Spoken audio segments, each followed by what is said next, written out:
Good morning, happy and grateful people. Oh, it's a good day.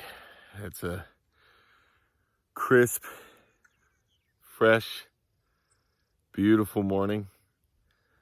About to go do some good old yard work with a friend. I want to talk about allowing and surrendering and how important this is. And I'll start by saying, don't believe a word I ever tell you.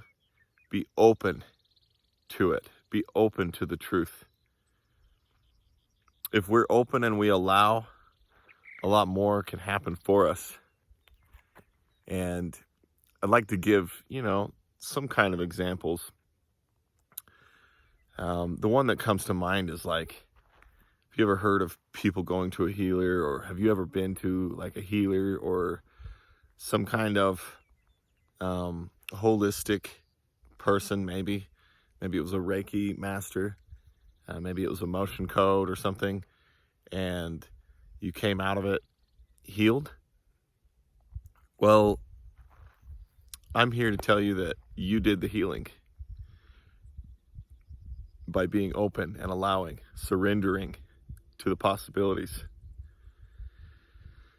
It's been a big theme in my life to surrender, to be open, to surrender to the possibilities of what can be, to ask the question, what's the best that can happen, instead of what's the worst that can happen.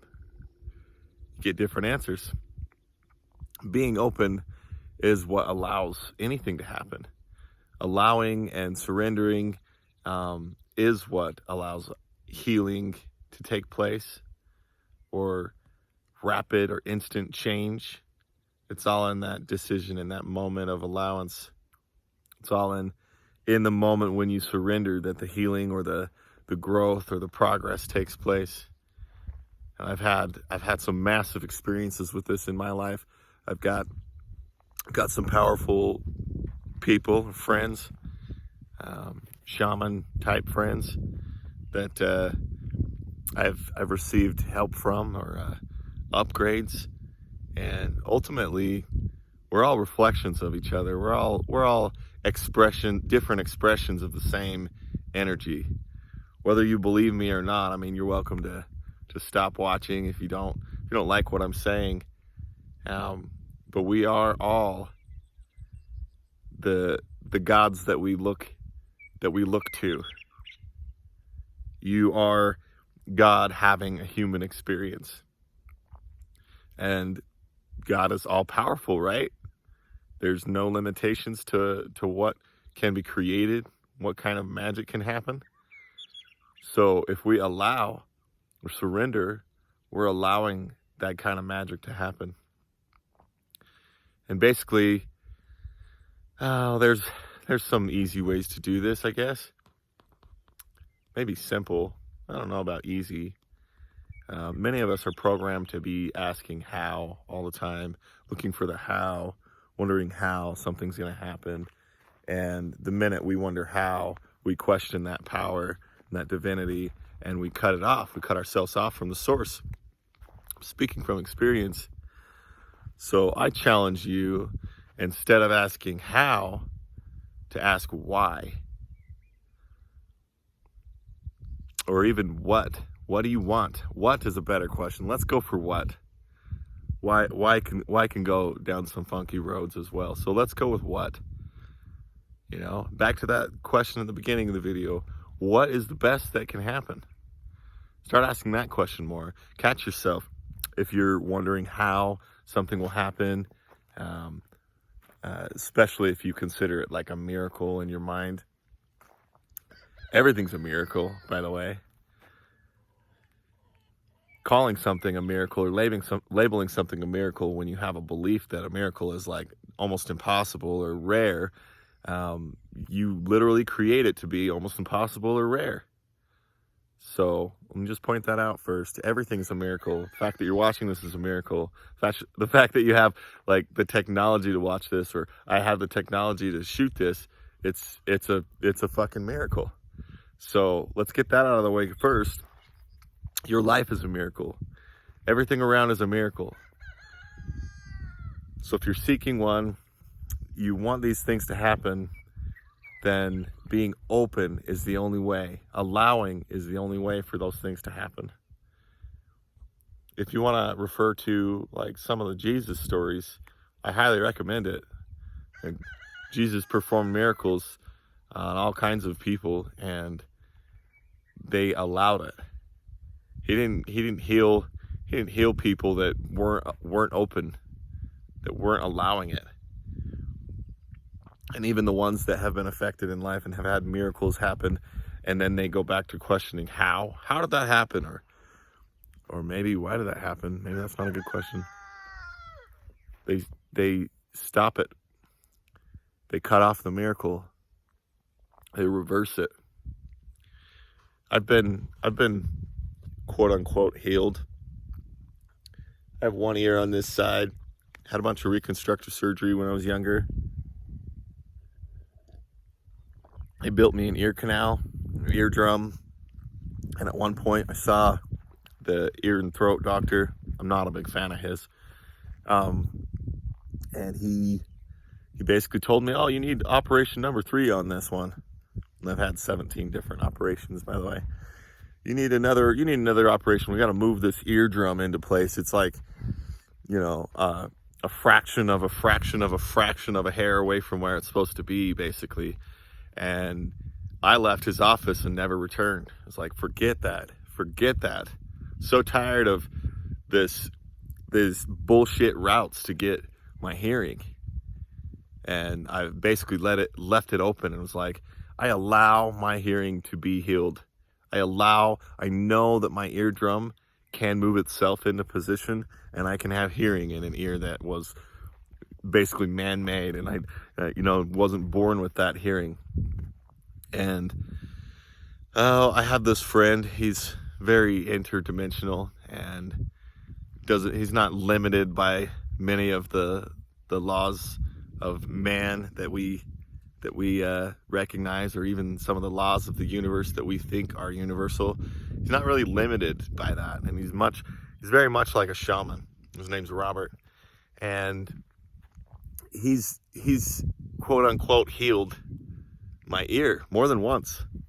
And the reason he did it more than once, the first time he did it, it was amazing. Like, all of this old infection, old stuff, and this might be graphic for some of you. Cry me a river. Some of this old stuff came out. It had been in there for a long time. I hadn't allowed my ear to do really anything for quite a while. And then that stuff came out, and it wasn't even very gradual. It was over like 3-week period.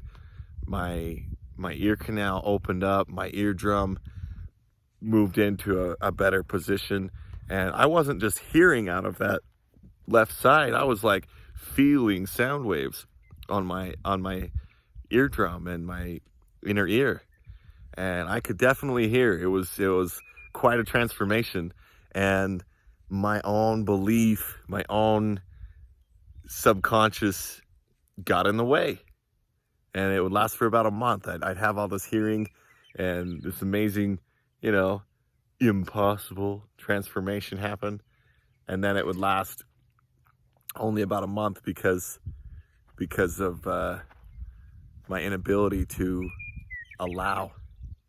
I kept blocking it. It'll heal again. I'll have it again. I'll have hearing in that ear again. Maybe it'll take a couple more times. Maybe it will, before I fully embrace, the divine being that I am, and allow myself to be divine. Allow that healing to be, permanent. That's just an example. I'm just pointing out, like, there's no way in the first place that Robert or anybody could have healed that ear if I wasn't allowing, if I wasn't surrendering to the possibilities. And that's exciting to me that I have that awareness, that I could tell that something magical happened, and then my own beliefs got in the way. I mean, this is what I talk about all the time. This is what I preach. And it's good to have living examples of you know, what I'm saying. I am a living example of it. I can't even count how many miracles have happened in my life, in my existence. Way too many to count. I should have been dead. I don't know how many times. I've had so many near deaths in my life. I attempted suicide when I was 15 and a gun jammed in my mouth.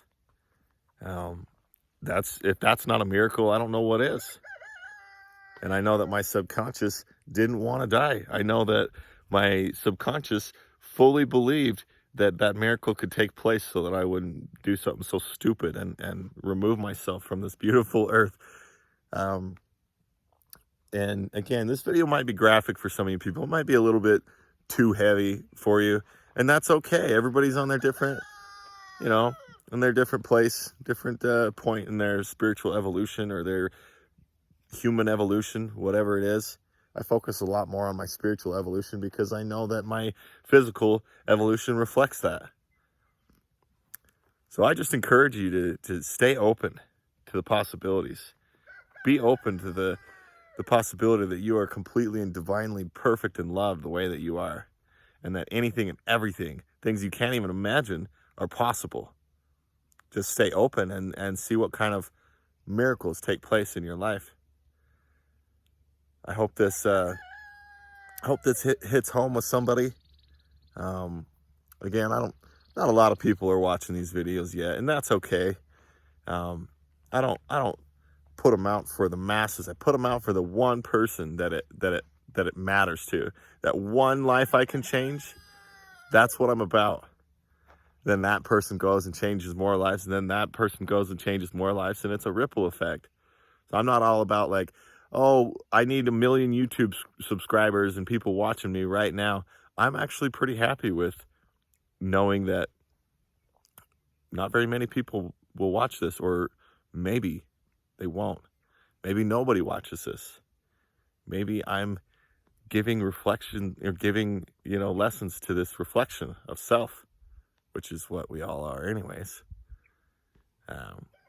So that's my little rant about allowing, surrendering. Know that you are a miracle. Know that everything is possible. Everything is possible. There's no limitations to this reality, if you want to call it that we live in. It's like the most advanced, most amazing video game known, and we're the gamers and we're the avatars. Imagine how amazing that is. Imagine how much you can create if you consciously grasp the fact that you're the creator. And then all you got to do is open up to the possibilities and be like, yeah, I could see this happening. It doesn't even it's not on a conscious level. This is on a subconscious level. Your faith is equal to your subconscious belief. If you subconsciously don't believe something, it's not going to happen. If it's not showing up in your life and you really want it, it's because you're not subconsciously believing that. And I would start with asking what and get rid of the how. Namaste. I love you. Like, share, subscribe, all that stuff. If there's somebody that you think this video could help, tag them, send it to them, whatever. And know that you are divine. You are a miracle, and everything is possible.